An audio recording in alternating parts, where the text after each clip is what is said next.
رب زدني علما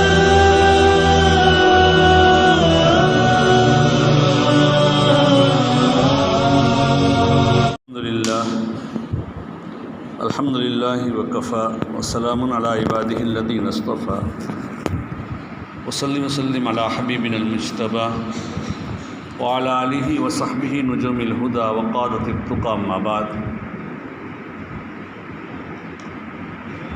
عن أبي هريرة رضي الله تعالى عنه أن رجلا دخل المسجد ورسول الله صلى الله عليه وسلم جالس في ناحية المسجد فصلى ثم جاء فسلم عليه فقال له رسول الله صلى الله عليه وسلم وعليك السلام ارجع فصلي فإنك لم تصلي.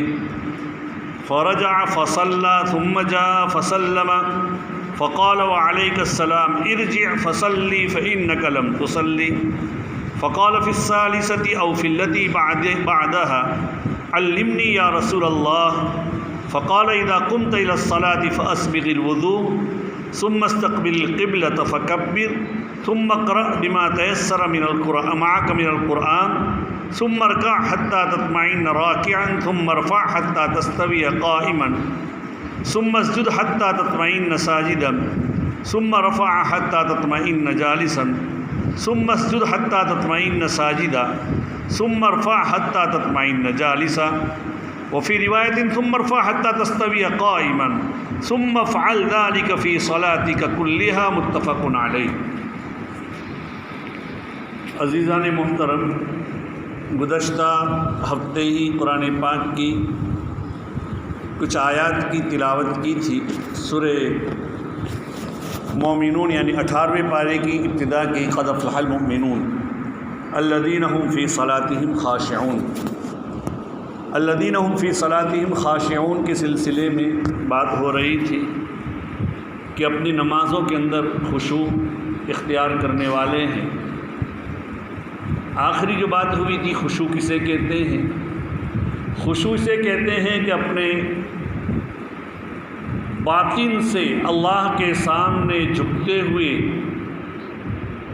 اللہ کی سامنے نماز پڑھنے کا جو طریقہ ہے سنت کے مطابق ادا کرنا. خضوع کہتے ہیں ظاہر میں جھکنے کو، اور خشوع کا طریقہ خشوع کا تعلق باطن سے. دیکھیے عزیزو، حضرت مفتی شفیع صاحب رحمۃ اللہ علیہ بہت بڑے مفتی گزرے ہیں. اللہ تعالیٰ نے بڑا کمال دیا تھا. ایک مرتبہ وہ فرماتے تھے کہ ہماری عمر کے 60 سال ہو گئے ہیں اور کئی سالوں سے تو ہم پڑھتے پڑھاتے ہیں، قرآن و حدیث کی باتیں سکھلاتے ہیں، فقہ اور مسائل میں ان کو بڑا تصرف، بڑا عمق اور گہرائی حاصل تھی. اس کے باوجود بھی کئی مرتبہ ایسا ہوتا ہے کہ نماز کے بارے میں ہم خیال آتا ہے کہ ہماری نماز کا یہ طریقہ درست ہے یا نہیں، تو ہم کتابوں کو اٹھا کر دیکھتے ہیں کہ بھئی یہ طریقہ سنت کے مطابق ہے یا نہیں. الحمدللہ یہ ان کی عادت تھی، لیکن آج ہماری اور آپ کی عادت کیا ہے؟ موروثی نماز چلی آ رہی ہے. بچپن میں جو ہم نے سیکھی تھی اسی کے مطابق چلے جا رہے ہیں اور ہماری نماز کو کی ہمیں کوئی فکر نہیں. عزیزوں، دوستوں، بزرگوں، اپنی نماز کو درست کرنا ضروری ہے. حضرت عمر بن خطاب رضی اللہ تعالیٰ عنہ کا فرمان ہے کہ میرے نزدیک تمہارے کاموں میں سب سے اہم کام نماز ہے. جس کی نماز درست ہو گئی اس کے دوسرے سارے کام بھی درست ہو گئے. اس لیے نماز کا درست ہونا بہت ضروری ہے. اسی لیے عزیزو، حضرت عبداللہ بن مسعود رضی اللہ تعالیٰ عنہ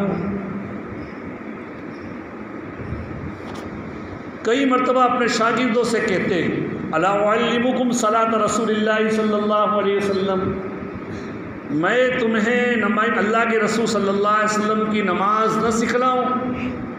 کیوں ایسا بتلاتے ہوں گے؟ دیکھو نماز کتابوں میں تو موجود ہے، ہم پڑھتے بھی ہیں، لیکن نماز کا طریقہ یہ تو اپنے بڑوں سے، اپنے علماء سے سیکھنا چاہیے۔ ہم مکتب میں سیکھتے تھے، لیکن وہ بات ابھی ہمارے پاس قائم رہی یا نہیں؟ ہم اپنے بزرگوں کو، اپنے یہاں کے علماء اور صلحاء جو نماز پڑھتے ہیں ان کے طریقوں کو بھی دیکھنا چاہیے۔ اور کل قیامت کے دن سب سے پہلے نماز ہی کی پوچھ تاچھ ہوگی۔ حدیث پاک میں آتا ہے، اللہ کے رسول صلی اللہ علیہ وسلم فرماتے ہیں کہ کل قیامت کے دن سب سے پہلے نماز کی پوچھ تاچھ ہوگی، سب سے پہلے نماز کا حساب ہوگا۔ اور ایک فارسی شاعر نے کہا، روز محشر کے جاں گداز بود اللہ اول پرشست نماز بود۔ قیامت کا دن بہت دل دہلانے والا دن ہوگا، اور اس دن میں سب سے پہلے نماز کی پوچھ تاچھ ہوگی۔ اس لیے اپنی نمازوں کو درست کرنا چاہیے۔ ہمارے رکوع، ہمارا قیام، ہماری تکبیر، ہماری ہاتھ اٹھانے کے طریقے یہ سنت کے مطابق ہے یا نہیں؟ اسی لیے دل میں یہ بات آتی ہے کہ میں بھی آپ کے سامنے مختصر طریقے سے نماز کا طریقہ بتلاؤں۔ دیکھیے، سب سے پہلے ہم نماز کے لیے جب کھڑے ہوتے ہیں تو نماز کے لیے کھڑے رہنے کی اس کی سب سے بڑی شرط یہ ہے کہ قبلے کی طرف رخ ہو۔ قبلے کی طرف رخ ہونا ضروری ہے۔ اگر آدمی کا قبلے کی طرف سے اگر رخ ہے ہی نہیں، نماز نہیں ہوگی، جان بوجھ کر اگر ایسا کر رہا ہے۔ اور اگر ایک آدھ دو سیکنڈ کے لیے، اگر کچھ سیکنڈوں کے لیے قبلے کی طرف سے رخ ہٹ گیا، نماز تو اس کی ہو جائے گی، اس کا پورا رخ بدلا نہیں، لیکن چہرہ نماز ہو جائے گی، سنت کا جو نور ہے وہ اس کو حاصل نہیں ہوگا۔ اس لیے پہلے تو قبلے کی طرف رخ کریں، رخ کرنے کے بعد نیت کریں کہ میں اللہ کے لیے 2 رکعت 4 رکعت یا 3 رکعت فلاں نماز پڑھ رہا ہوں۔ نیت کے لیے زبان سے بولنا ضروری نہیں، نیت کا تعلق دل سے ہے۔ اگر دل سے کہ میں فلاں نماز، ایک کافی ہے، زبان سے بولنا ضروری نہیں۔ بعض مرتبہ ایسا ہوتا ہے، ہم امام کے پیچھے نماز کے لیے جاتے ہیں، امام ابھی رکوع میں گیا ہے، اور بعضوں کے بارے میں ایسی کارگزاری بھی سامنے آتی ہے کہ وہ نیت کرنے کے لیے کھڑے رہتے ہیں، اللہ کے واسطے اس طریقے سے زور سے بولتے ہیں کہ اتنے میں امام کھڑے ہو جاتے ہیں۔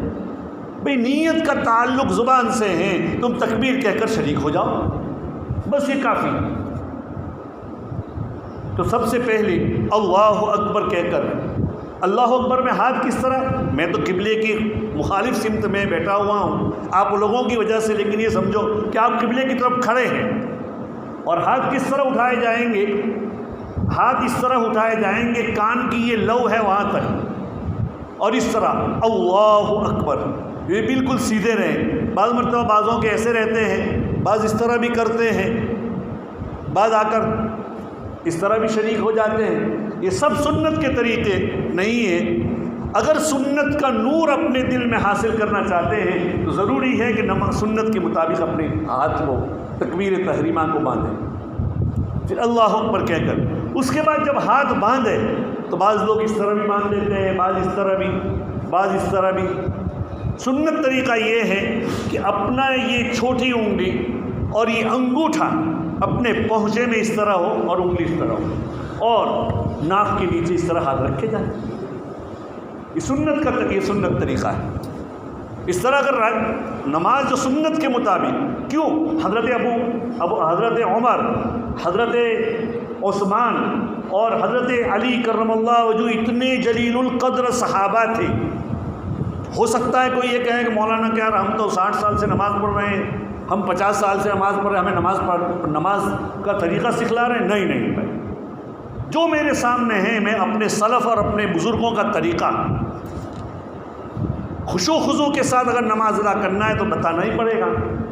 حضرت عمر، حضرت علی، حضرت عثمان اتنے جلیل القدر صحابی اور اپنے زمانے کے خلفاء تھے، وہ بھی نمازوں کا طریقہ جہاں جاتے تھے وہاں جا کر بتلاتے تھے۔ الحمدللہ ہماری جماعت میں جب جاتے ہیں لوگ اور جو حلقے لگتے ہیں اس میں بھی وہ جماعت کا پورا طریقہ سکھلایا جاتا ہے نماز کا. اس کی وجہ بھی یہی ہے کہ یہ ہمارے اسلاف کا طریقہ ہے. ایک صحابی ہے حضرت ابو حمید ساعدی رضی اللہ تعالیٰ عنہ، ان کی ابو داؤد شریف میں روایت ہے، انہوں نے ایک مرتبہ کہا، کچھ 10 صحابہ حاضر تھے، ان کی حاضری میں کہا انا اعلمکم بصلاۃ رسول اللہ صلی اللہ علیہ وسلم، کہ میں تم میں سب سے زیادہ نبی اکرم صلی اللہ علیہ وسلم کے نماز کا طریقے کو میں جاننے والا ہوں. اور اس کے بعد انہوں نے نماز کا طریقہ سکھلایا. کیوں؟ بڑوں کی حاضری میں بھی نماز کے طریقے سکھلائے جا سکتے ہیں. تو بہرحال اس طریقے سے قول باندھا جائے گا، تکبیر تحریمہ کہہ کر ہاتھ، اور اس کے بعد قرات کی جائے گی. قرات سنت طریقے سے ادا کی جائے، حروف کو اپنی مخارج سے ادا کرتے ہوئے، جو ہم نے بچپن میں جو یاد کیا ہے، جو بعض مرتبہ تو کیا وہ بچپن میں اس طریقے سے یاد کیا ہوا تھا کہ جس رفتار سے پڑھتے تھے اسی رفتار سے چلتی ہے گاڑی، اس انداز سے بھی. دیکھیے حروف کو اپنے مخرج سے ادا کرنا ضروری ہے. اگر کوئی کہے کہ ہم نے تو بچپن میں ہمارے یہاں تجوید نہیں تھی، کوئی حرج نہیں تھی بھائی، بالکل صحیح بات ہے. لیکن جب سے ہم بیدار ہوئے ہیں تب سے ہماری صبح ہوئی ہے یہ سمجھنے کا. اب ہم اپنے علماء، اپنے قاری، الحمدللہ اپنی مسجدوں میں بھی اتنے قاری ہیں، اللہ کے یہ بچے جو دارالعلوم سے دوسرے اداروں سے پڑھ کر آئے ہوئے ہر ایک تجوید کے ساتھ قرآن جانتے ہیں. اور ہمارے یہاں ہم نے شروع بھی کیا تھا، شروع میں یہاں بھی کیا تھا، جامع مسجد میں بھی شروع ہوا تھا. قاری حفظ الرحمان صاحب اپنے وہ اور ان کے کچھ یہ نماز کا طریقہ یا قرات وغیرہ بڑی عمر کے لوگوں کو بھی سکھلاتے ہیں. اور اتنی بات یاد رکھیں، تجوید مشکل نہیں ہے، بڑی عمر کے لوگوں کے لیے بھی قرآن صحیح کرنا آسان ہے. ہم اپنی زبان میں جو الفاظ بولتے ہیں ان میں 2-5 حروف ہی الگ ہو جاتے ہیں، انہی کو صحیح کر دیں گے تو انشاءاللہ ہمارا قرآن درست ہو جائے گا. لیکن اس کے لیے علماء کے پاس جانا پڑے گا، ان کے پاس اپنے قرآن کو صحیح، اور نماز میں قرآن سورہ فاتحہ پڑھیں اور اس کے ساتھ خشوع خضوع کے ساتھ سورہ فاتحہ کو اور اس کے بعد سورت کو ملا. کھڑا رہے تو کس طرح کھڑا رہے نماز میں یہ ہاتھ باندھا اور اس کے بعد نماز میں خشوع کے ساتھ اپنی نگاہیں اپنی سجدگاہ کے اوپر ہو، اور اپنی نگاہ اپنی سجدگاہ کے اوپر ہو. سجدہ جہاں کیا جاتا ہے تو ظاہری بات ہے تھوڑا بہت جھکنا پڑے گا، لیکن بہت زیادہ جھکنا نہیں ہے. تو اتنا تھوڑا جھکنا پڑے گا اور نماز اپنی سجدگاہ کے اوپر اپنی یہ ہو. قرات پوری کرنے کے بعد رکوع میں جائے گا. کس طرح رکوع میں جائے گا؟ اللہ اکبر کہہ کر رکوع میں جائے گا. رکوع میں کس طرح جائیں؟ تو رکوع میں جانے کا طریقہ یہ ہے کہ آدمی رکوع میں جائیں، اپنی کمر کو سیدھی کریں، نہ ابھری ہوئی ہو نہ نیچی ہوئی ہو.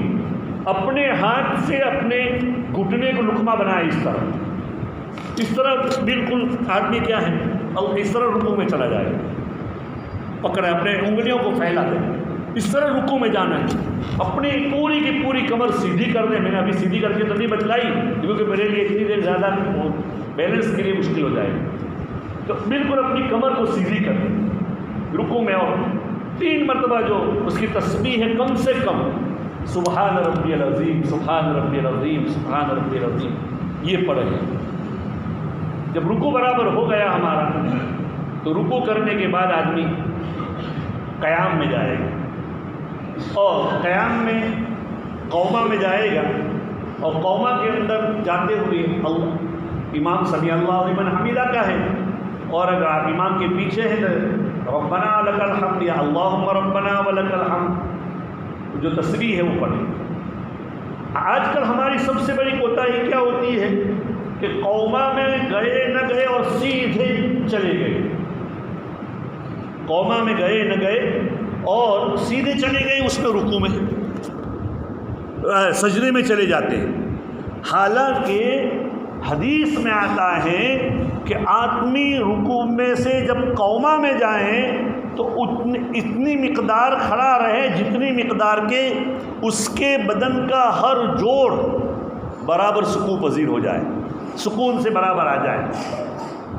اور حدیث پاک میں آتا ہے جناب نبی اکرم صلی اللہ علیہ وسلم قوما میں کتنی دیر کھڑے رہے؟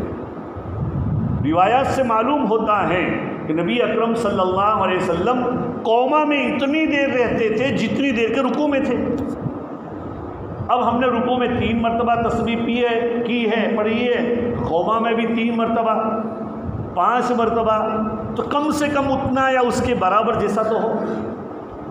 1 مرتبہ تسبیح کی مقدار کھڑا رہنا تو فرض ہے۔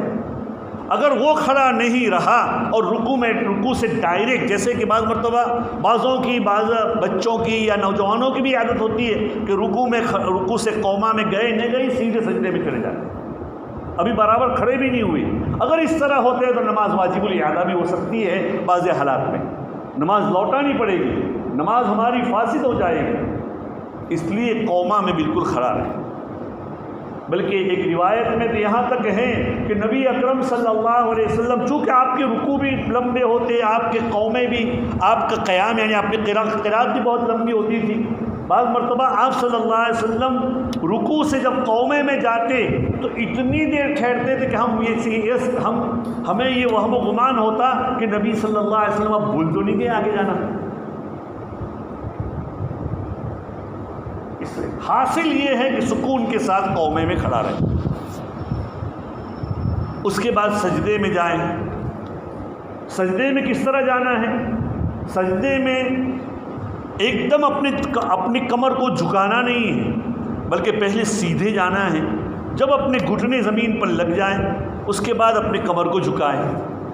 اگر کسی کی عادت ہے تھوڑی بہت جھک جائے ٹھیک ہے، لیکن اس کے باوجود بھی بہترین طریقہ یہ ہے کہ پہلے اس کا بہتر طریقہ سمجھنے کے لیے ہے کہ جو بدن کا عضو زمین سے قریب ہے وہ زمین پر پہلے لگے۔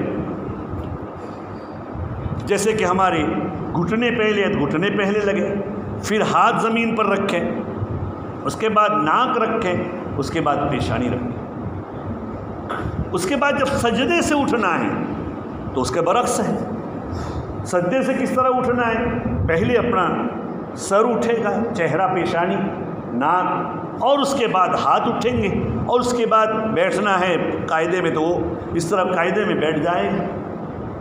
قاعدے میں بھی آدمی سکون اطمینان کے ساتھ بیٹھے، وہاں پر بھی یہی بات ہوتی ہے کہ دوسرے سجدے میں جانے کے لیے پہلا جو قاعدہ ہے اس میں آدمی برابر بیٹھتا نہیں اور فوراً چلا جاتا ہے۔ یہ بڑی کوتاہی ہوتی ہے نماز پڑھنے کے لیے۔ سنت کے مطابق اگر ہماری نمازیں ہوگی تو وہ نماز کا نور آئے گا، وہ نماز ہو جائے گی جو حضرات صحابہ کرام رضوان اللہ تعالی علیہم اجمعین کی نمازیں تھیں۔ دیکھیے نبی اکرم صلی اللہ علیہ وسلم سے عظیم حکیم کون ہوگا؟ آپ سے بڑا معلم کون ہوگا؟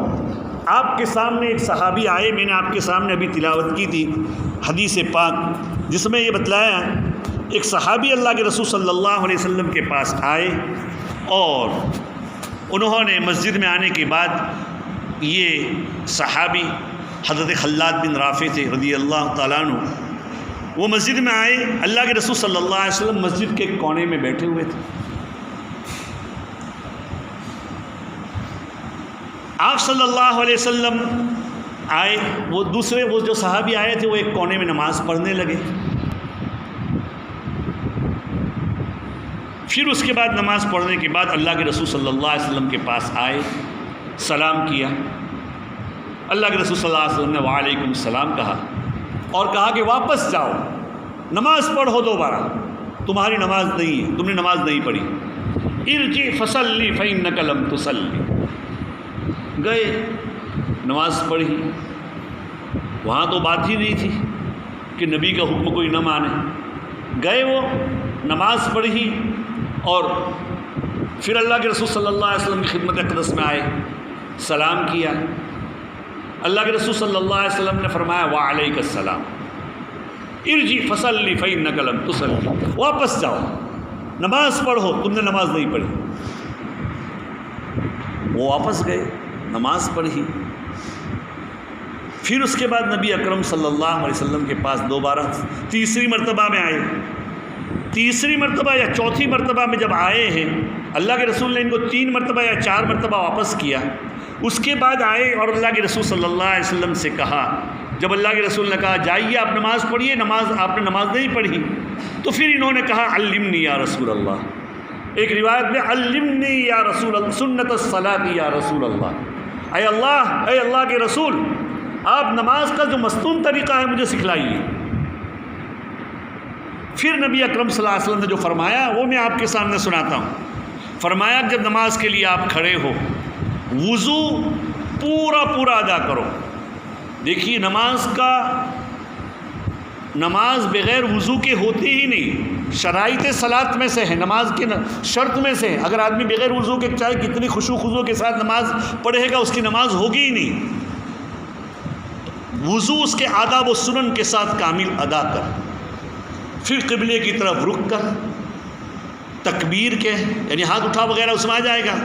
پھر اللہ نے جو تجھے قرآن سکھلایا جتنا میسر اتنا قرآن پڑھو، پھر رکوع کرو۔ رکوع اتنا اطمینان سے کرو کہ بالکل سکون و وقار کے ساتھ رکوع کرو۔ پھر جب سر اٹھاؤ رکوع سے تو اتنی دیر کھڑے رہو جہاں تک کہ تم برابر کھڑے ہو جاؤ، حتیٰ تستوی قائما۔ پھر سجدہ کرو یہاں تک کہ اطمینان کے ساتھ سجدے میں تمہارے ہر عضو اطمینان کے ساتھ سکوع پذیر ہو جائیں۔ پھر سر اٹھاؤ سجدے سے یہاں تک کہ اطمینان سے بیٹھ جاؤ۔ پھر سجدہ کرو یہاں تک کہ اطمینان سے سجدہ ہو۔ پھر اللہ کے رسول صلی اللہ علیہ وسلم نے فرمایا کہ تم اپنا سر اٹھاؤ یہاں تک کہ اطمینان سے بیٹھ جاؤ، یا ایک روایت میں پھر اپنا سر اٹھاؤ یہاں تک کہ اطمینان کے ساتھ تم کھڑے ہو جاؤ۔ ایسا اپنی ساری نماز کے اندر آپ کرو۔ یہ نبی اکرم صلی اللہ علیہ وسلم نے فرمایا کہ بھائی اطمینان اور سکون و وقار کے ساتھ نماز ادا کی جائے گی۔ اگر نماز اچھی طرح نہیں ہوئی، اس طریقے سے سکون و وقار کے ساتھ نہیں ہوئی، اب اس کے بعد جیسے بیٹھے ہیں تو جو سجدے کی اور رکوع کی جو تسبیح وہ تو سب پڑھنا ہی پڑھنا ہے، کم سے کم مقدار 3 مرتبہ ہے یا 5 مرتبہ یا 7 مرتبہ پڑھیں، اور اس کے بعد التحیات ہے اگر قاعدے میں تو وہ پڑھنا ہے۔ التحیات اگر قاعدے اولا ہے یعنی پہلا قاعدہ ہے تو صرف التحیات پڑھنا ہے، التحیات کے بعد کچھ نہیں پڑھنا۔ التحیات کے بعد اگر درود شریف پڑھ لیا، اس کا کچھ حصہ اللہم صلی علی محمد تک پڑھ لیا، اس کے پاس سجدہ سہو لازم ہوتا ہے۔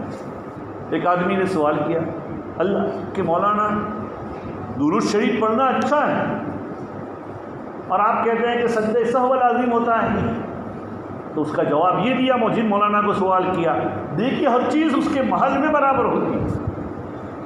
درود شریف پڑھنا یہ بہت بڑی عبادت ہے، لیکن اس وقت میں تقاضا یہ ہے تو نماز اللہ کے لیے اللہ کے سامنے کھڑا ہو رہا ہے، تو اس وقت تیرے اللہ نے تجھے جو حکم دیا ہے نبی کی زبانی اتنا ہی کرنا ہے، اس سے زائد اپنے کو نہیں بڑھانا ہے، ورنہ وہ سنت کے طریقے سے خلاف ہو جائے گا۔ اس طرح اپنی نماز پوری کرنا ہے، اور نماز اگر اس طریقے سے اگر ہماری نمازیں درست ہو جائے گی تو انشاءاللہ ثم انشاءاللہ ہماری نمازیں اگر درست ہو جائے گی تو ہماری زندگی بھی درست ہو جائے گی، ہمارے گناہ اور ہماری برائیاں بھی رکے گی۔ قرآن کہتا ہے ان الصلاۃ تنہا عن الفحشاء والمنکر، کہ بے شک نماز آدمی کو فحش کاموں سے برے کاموں سے روکتی ہے۔ کون سی نماز؟ جو نماز سنن و آداب کے ساتھ کی جائے۔ اگر آدمی کو پہلے دن میں یہ چیز نصیب نہ ہو کہ بھئی یار میں تو کرتا ہوں نہیں آتی، تو دھیرے دھیرے اپنے آپ کو عادت ڈالیں۔